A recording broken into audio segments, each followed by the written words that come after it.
Hi guys, Photokina 2016 once again, and this time we are at the Panasonic stand and we have a first look at the G80 and also a little bit of information about the new Leica lenses and the GH5.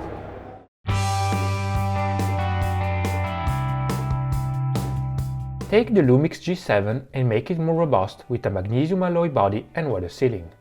Then take the G85 and grab its sensor, shutter mechanism and 5-axis shift technology. This will give you the new G85. The body design is almost identical to the G7, but the G85 is a little heavier. The grip has been slightly redesigned and feels more comfortable. On the rear there is an indent where you can place your finger to open the LCD monitor. It is a simple yet welcome addition. The SD card door feels more robust, and you now have 2 custom modes on the main dial. The viewfinder has slightly more magnification at 0.74 instead of 0.70. The LCD monitor is of course touch sensitive.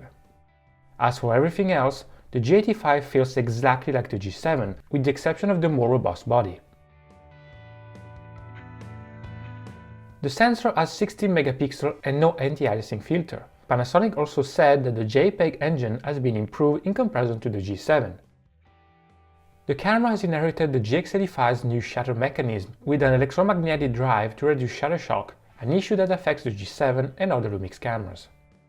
The 5-axis sensor stabilization has an updated hardware in comparison to the G85, and according to Panasonic, you get 1 extra stop of compensation with dual IS2, which is the name of the updated version of the system that combines sensor plus optical stabilization.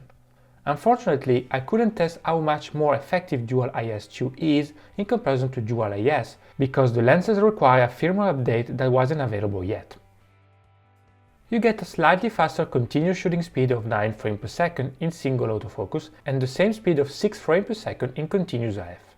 The G85 has depth from defocus technology, and in the brief shots taken, it did appear faster than the previous G7 for stills and video, although still not perfect in some situations.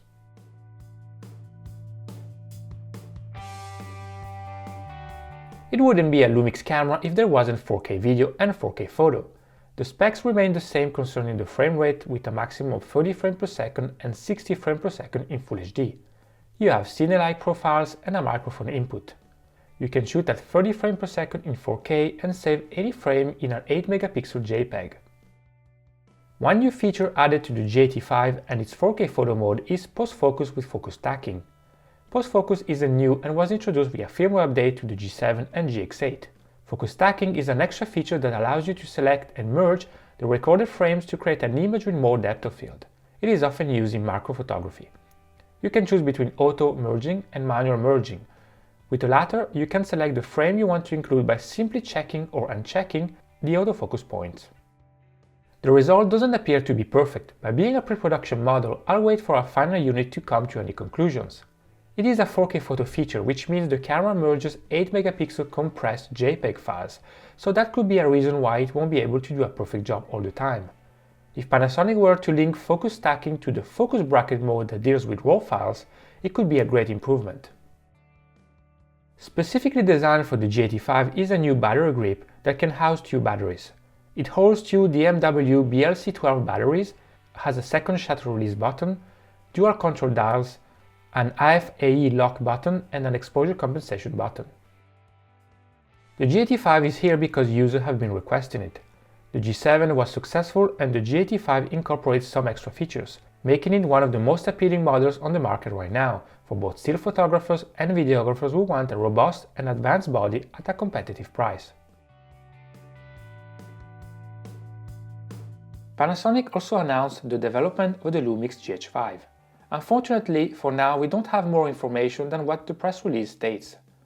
We know it will record 4K up to 60 frames per second and it will have a 6K photo mode and 10-bit 422 recording in 4K at 30 frames per second.